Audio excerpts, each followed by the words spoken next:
Let's talk about Donald Trump and his meeting on the Hill, his rally on the Hill that was organized by Ted Cruz and some of the Tea Party. I want you to listen to this clip of Donald Trump talking, and I want you to really listen for whether or not he has any ability to communicate or has any substantive ideas on foreign policy, or is he just running his mouth because of his bravado and his boldness and his, is it substantive or is it a bunch of bullshit? That's what I want you to consider for a second. All right, so let's listen into Donald Trump, and this is a summary of what he had to say. So, I've been doing this for a long time. I've been making lots of wonderful deals, great deals. That's what I do.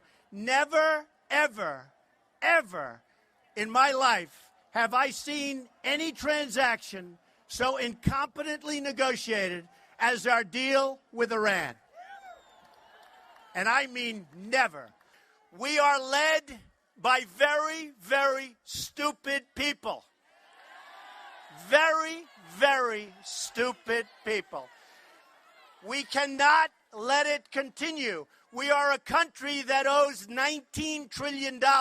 We lose everywhere. We lose militarily. We can't beat ISIS. Give me a break. We can't beat anybody. Our vets are being treated horribly. It will change. We will have so much winning if I get elected that you may get bored with winning. We are going to turn this country around.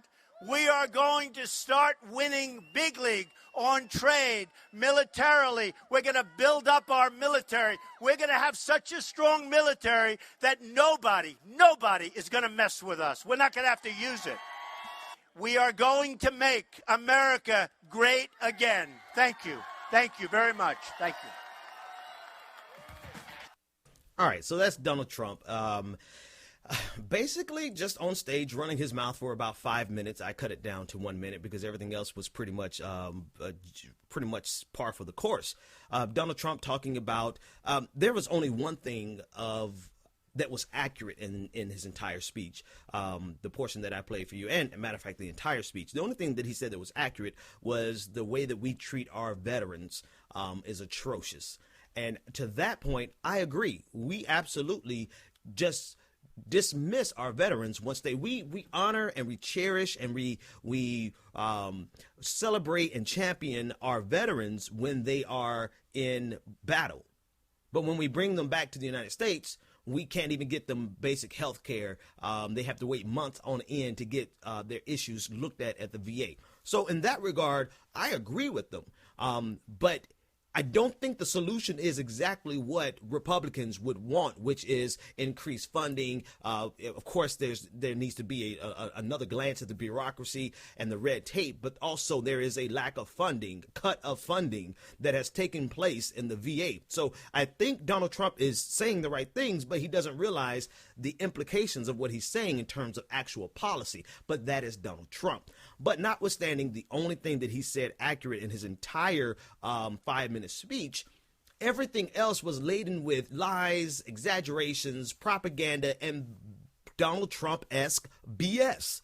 I mean, and that's what he does. The entire conversation about the military. First of all, the fact that I have to dissect Donald Trump talking about foreign policy is insane. This is the crazy world that we live in. Donald Trump is now looked at as a person who has something substantive to say about foreign policy and potentially a person that we can trust with foreign policy. America has turned into a clown show. And Donald Trump is leading the band. He is leading the show, the fiasco. He is taking and turning this American politics into a complete reality TV show. And so I have to talk about the things that he's saying, but he's not saying anything substantive. He's just running his mouth, right? That he has never seen a deal so incompetently negotiated. Well, you know, I don't even know if that's worth commenting on when you consider the ramifications of the deal, what we get out of the deal, not only the fact, notwithstanding just the one simple fact that we don't have to go to war, but the fact that Iran has opened themselves up not only to inspections by the IAEA, not only to inspections by all the different stakeholders that are involved, but they have also opened themselves up to the influences that they cannot stop from Western civilization. If you really believe in America, if you really believe in democracy and you believe in all of the beautiful things that you talk about in terms of the free market, then you must believe that Iran is susceptible to the effects of the free market just like anyone else is. In other words, what I'm saying is we're not just giving Iran money, we're opening their economy back up to the rest of the world.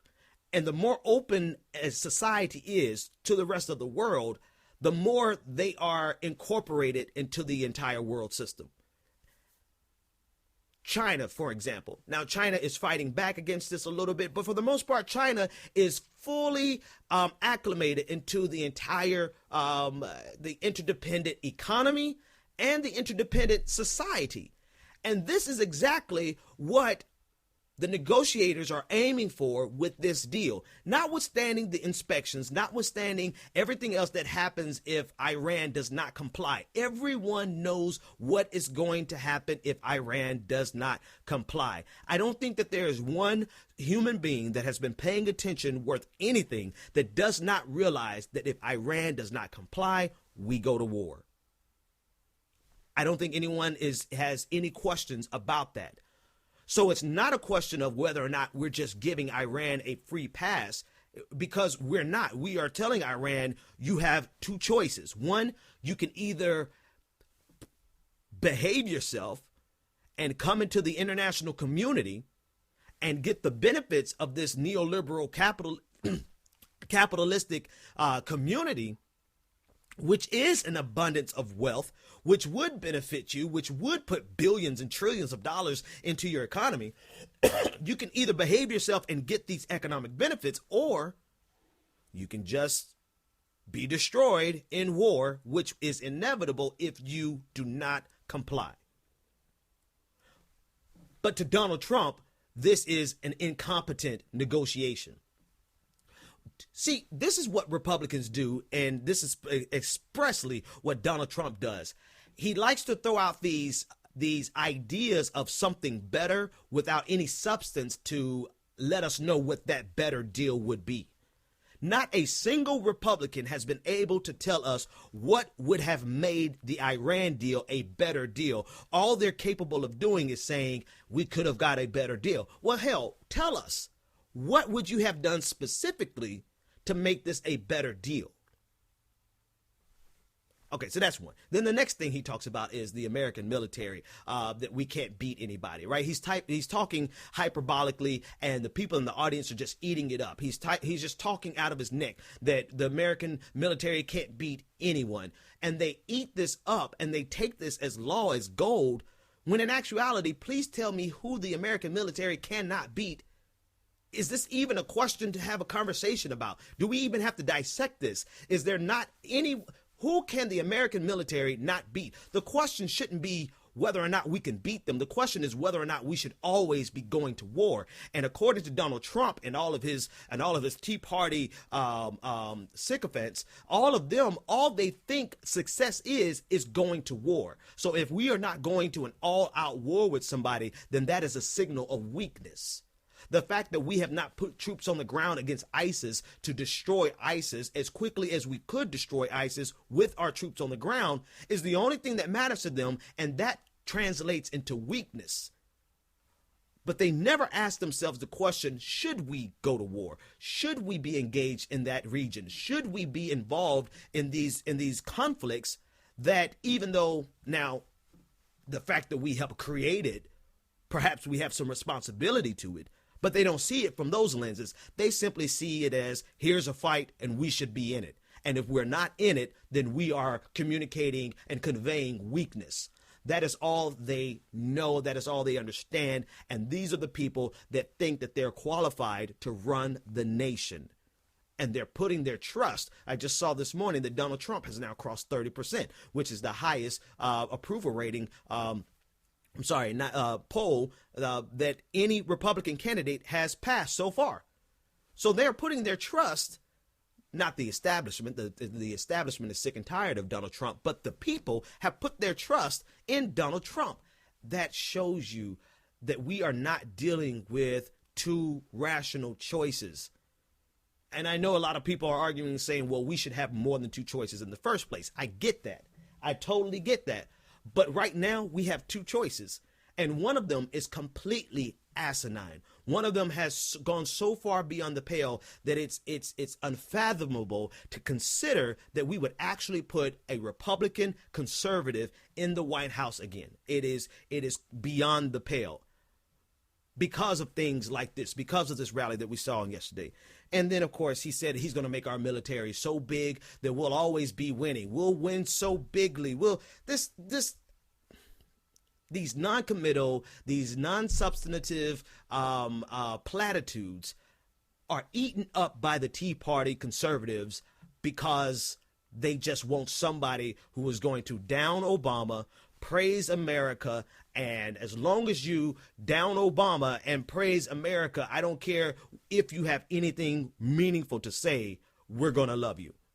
And that's what we're dealing with Donald J. Trump and the Tea Party and Sarah Palin and the rally yesterday and Ted Cruz and all of the village idiots that we can muster up into one event. They all showed up and listened to Donald Trump pontificate about a subject that he is as qualified to discuss as I am qualified to discuss sports.